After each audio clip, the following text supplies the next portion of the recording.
tasioa ezagutzen genuen, guk badakigu ze film ona den. Baina kanpoan, gaina bere garaian distribuzio oso ona ez zuen izan pelikula horrek Europan zehar adibidez.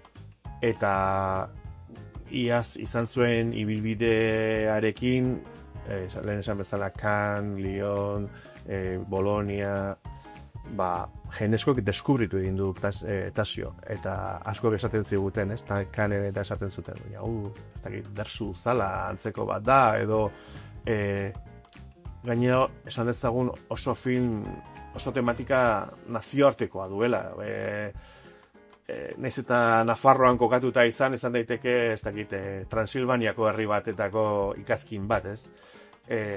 Guretzat oso erra izan zen.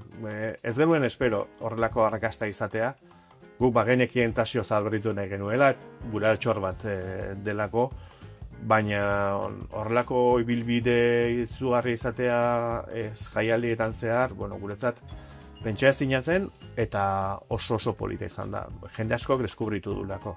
Film zarra da, gaur egun, duela 40 urte egin zen pelikula bat, Tasio adibidez, edo 4 film ertain hauek. Baina hemendik 40 urtera film zarra izango da, ez dakit, Maspalomas adibidez, ez da. Zahartasun hori beti erlatiboa da, eta guk oso garbi genuen, hor hildo horretatik joan behar genuela, hau da, zaharberritze bide horretatik. Munduan zergatik den orain moda bezala edo, ez dakit moda den, esango nuke, Espainiar estatuan ez dagoela film klasiko jaialdirik, Donostiako zinemaldiko klasikoak sailak enduta. Beraz, agian ez da inbesteainoko moda, baina bai egia da kanpoko jaialdi handietan eta zine klasikoa, zaharberritutako zine klasikoa gero eta gehiago ikusten dela. Eta batez ere dalak, nik uste hori da belaunaldi berriek baldintza egokietan film klasiko eta film onak ikusteko aukera izan dezaten, ezta? Eta ikusteko aukera esan dezagun film horiek sortu ziren moduan, hau da, zine batetan, jende ez ezagunez inguratuta, ilunpean, isilpean, ez? Gaur egun ikustea, ez dakit, Napoleonen zaharberritze izugarri hori zine batetan nok izan du aukera hori ikusteko, ez da? Marabillosa iruditzen zaik, ez da? Beste maila batetan, Tasio ikustea ere zoragarria izango da jende askorentzat. Eta, espero ezagun gero eta film klasiko jaialdi gehiago izatea, seinale ona izango delako. Euskal Herriko filmategia beti oso erakunde xumea izan da. Eta oso aurrekontu murritzarekin ibili da, esan ezagun tabakalera etorri ginenen egin genuen horrelako jauzi bat, ez?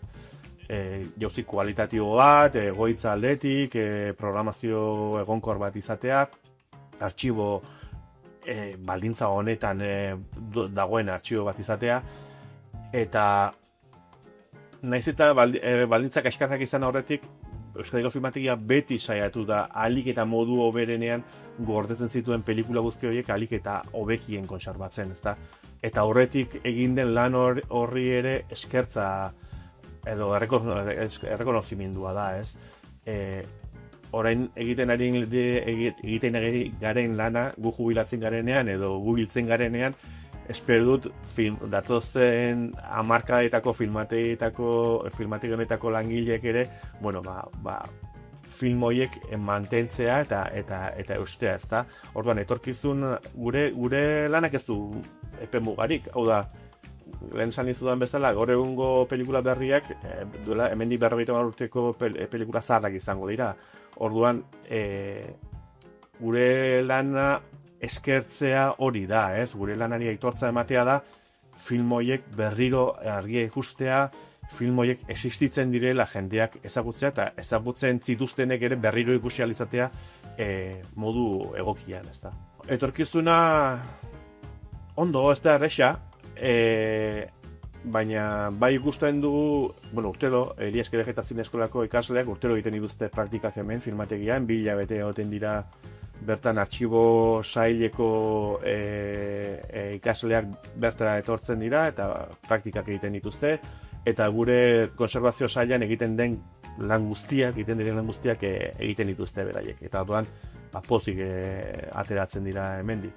Esperientzia pixka bat, jasotzen dute, filmategi batek nola lan egiten duen, esan dezagun, ikasten dute, eguneroko lan xume hori, ez?